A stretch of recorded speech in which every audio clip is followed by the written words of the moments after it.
तक जो हमने चारों भागों में सीखा था, संख्याओं का जोड़ना, घटाना, गुणा करना और भाग करना, अगर आपने इन चीजों को अच्छे से समझा है, सीखा है, उनके नोट्स तैयार किए हैं, तो एक बार आप रिवाइज जरूर कर लीजिए इस चीज को समझने से पहले। उससे क्या होगा, आप लोगों को ये सरल लगने लगेंगे, इनको करने में बड़ा आनंद आएगा। ठीक है, क्योंकि गणित जो विषय है वो रिवीजन मांगता है बेटा। तो रिवीजन जब तक हम करते रहेंगे, मैथ हमें उतना ही आता रहेगा। ये आप प्रैक्टिकल करके देख सकते हो। तो संख्याओं का सरलीकरण, सबसे पहली बात तो आई कि सरलीकरण का मतलब क्या होता है। तो सरलीकरण का मतलब वही होता है जो हमने अब तक सीखा है। क्या? संख्याओं का जोड़ना, घटाना, गुणा करना और भाग करना, यही सरलीकरण है। सरलीकरण का नाम सुन के बच्चा थोड़ा चौंक सा जाता है या उसे थोड़ा प्रॉब्लम होने लगती है कि क्या नया सीखने को मिलेगा भाई इसमें हमें। तो इसमें कुछ नहीं होता है बेटा, जो बातें अब तक हमने सीखी हैं, जोड़ने, घटाने, गुणा करने और भाग करने वाली, यही सरलीकरण होता है। कोई प्रश्न दिया हुआ है और वो कह रहे हैं कि इसे सरल कीजिए, तो सरल करने का मतलब होता है कि उसमें अगर जोड़ना है हमें संख्याओं को तो जोड़ देंगे, घटाना है तो घटा देंगे, गुणा करनी है तो गुणा कर देंगे, भाग करना है तो भाग कर देंगे। हाँ, कभी कभी ऐसा होता है कि चारों बातें एक ही प्रश्न में दे दी जाती हैं। चारों बातें बेटा कभी कभी एक ही प्रश्न में दे दी जाती हैं, तो थोड़ा सोचने वाली बात है, ज्यादा कुछ नहीं। उसमें सबसे पहला पॉइंट है कि सबसे पहले उसमें क्या किया जाए। तो सबसे पहले काम होता है उसमें भाग वाला। जो सरलीकरण का प्रश्न अगर आपको चारों बातों में दिया हुआ है, यानी कि उसमें जोड़ भी है, घटा भी है, गुणा भी है, भाग भी है, तब हमें सबसे पहला पॉइंट भाग वाला करना है। उसके बाद करेंगे हम गुणा वाला, उसके बाद करेंगे हम जोड़ वाला और उसके बाद करेंगे हम घटा वाला।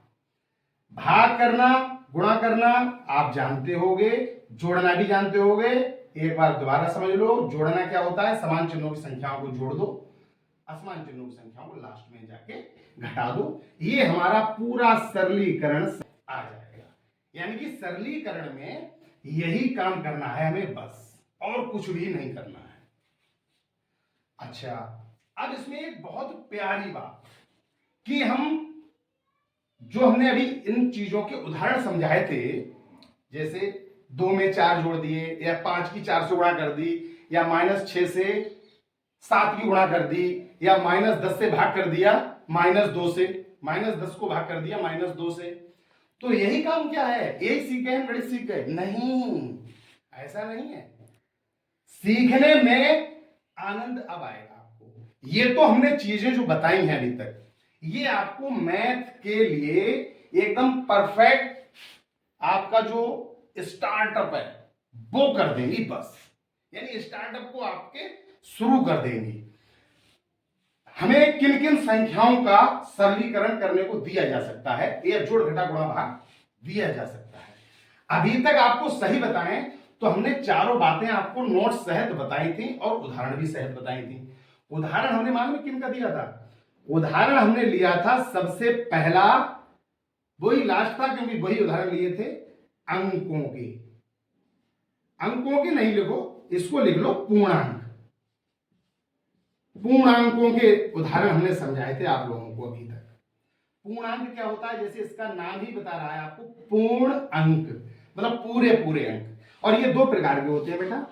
पहला धनात्मक पूर्णांक, वही प्लस वाली संख्या है या प्लस वाले पूरे अंक, धनात्मक, और दूसरा ऋणात्मक। ये अच्छे से आप लोगों ने समझे होंगे। केवल हमने पूर्णांकों के उदाहरण से आपको चारों बातों को अच्छे से समझाने का प्रयास किया था, और मुझे उम्मीद है कि आप लोगों को समझ में आया भी होगा। अब बात करते हैं, अभी तो एक बार में चारों को ले रहे हैं क्योंकि सरलीकरण की बात है, तो एक प्रश्न हम दे रहे हैं आपको कि सरलीकरण जैसे मान लिया कह दिया उन्होंने, तो हम क्या करेंगे। ये तो हमने बता दिया, भाग करना है, गुणा करना है, जोड़ करना है, घटा करना है। लेकिन कुछ बच्चों को शायद इसमें भी अभी प्रॉब्लम होती होगी, तो मैं एक उदाहरण बहुत अच्छे से समझाने का प्रयास कर रहा हूं, आप लोग समझना और समझ में आएगा अगर आप अच्छे से समझोगे सुनोगे तो।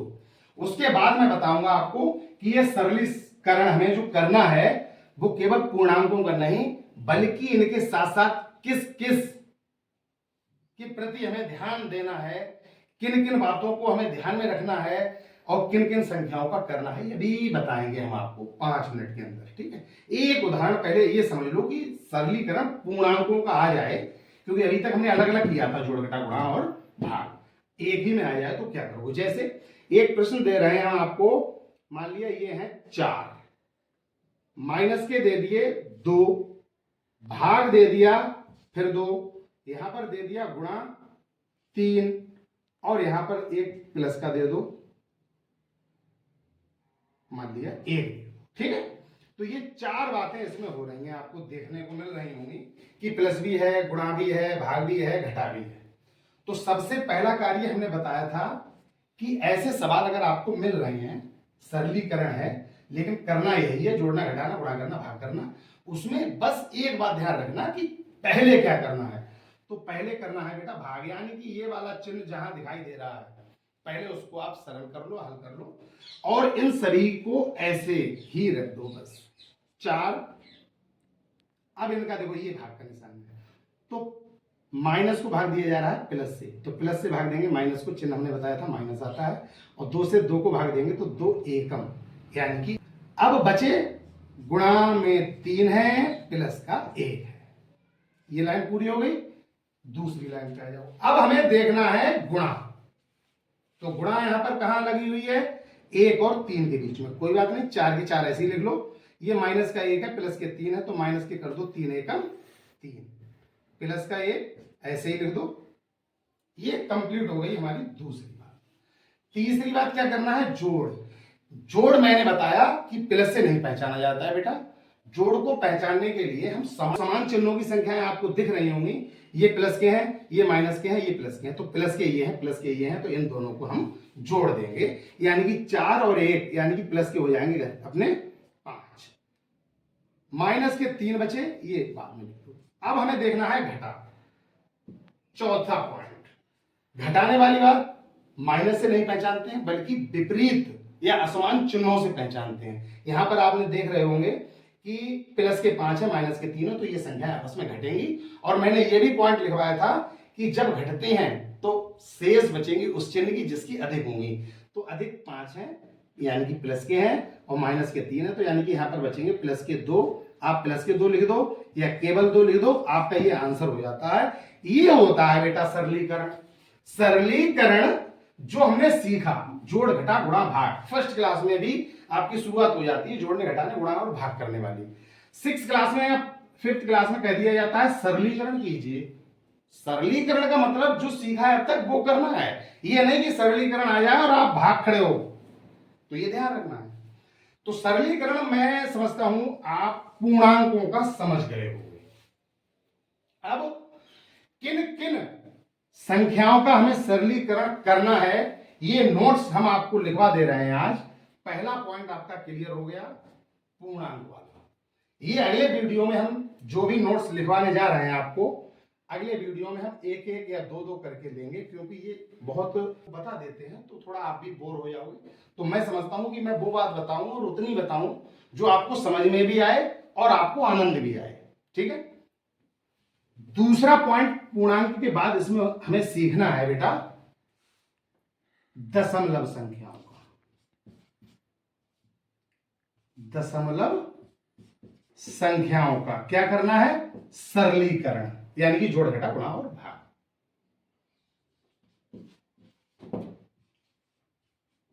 तीसरा पॉइंट इसमें हमें सीखना है बटे वाली संख्याओं का, या भिन्नों का लिख दो या बटे वाली संख्याओं का लिख दो। भिन्नों का लिख दे रहे हैं आप,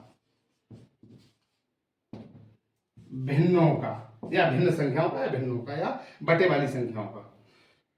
चौथा पॉइंट हमें सीखना है इसमें चर संख्याओं का।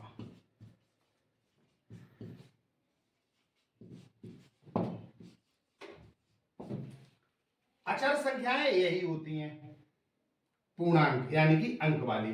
अचर और चर बढ़िया करके अभी हम बता देंगे आपको, और जब इसकी बात चलेगी तो और अच्छे से बताएंगे हम आपको कि चर और अचर कैसे समझते हैं। तो चर संख्याओं का भी भाई हमें सरलीकरण करने में प्रॉब्लम नहीं होना चाहिए, यानी सही जानना चाहिए। चर संख्याएं हो गई, भिन्न हो गई, दशमलव हो गई, पूर्णांक हो गए, 4 पॉइंट हो गई है। अगर आप करना चाहते हो तो आप कर लेना अपरिमेय संख्याओं का या रूट वाली संख्याओं का। रूट वाली हिंदी में लिख दे रहे हैं, रूट वाली संख्याओं का। रूट वाली मतलब √3 है, √4 है, इस प्रकार से, ठीक है।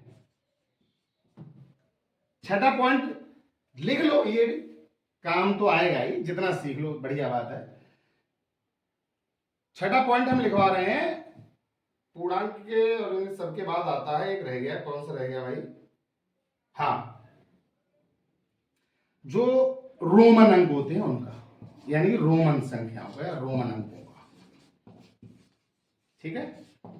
ये 5 6 हो गए, ये 6 अंक या संख्याएं या चर अचर जो भी हैं, ये इन 6 पॉइंटों पर हमें कार्य करना है।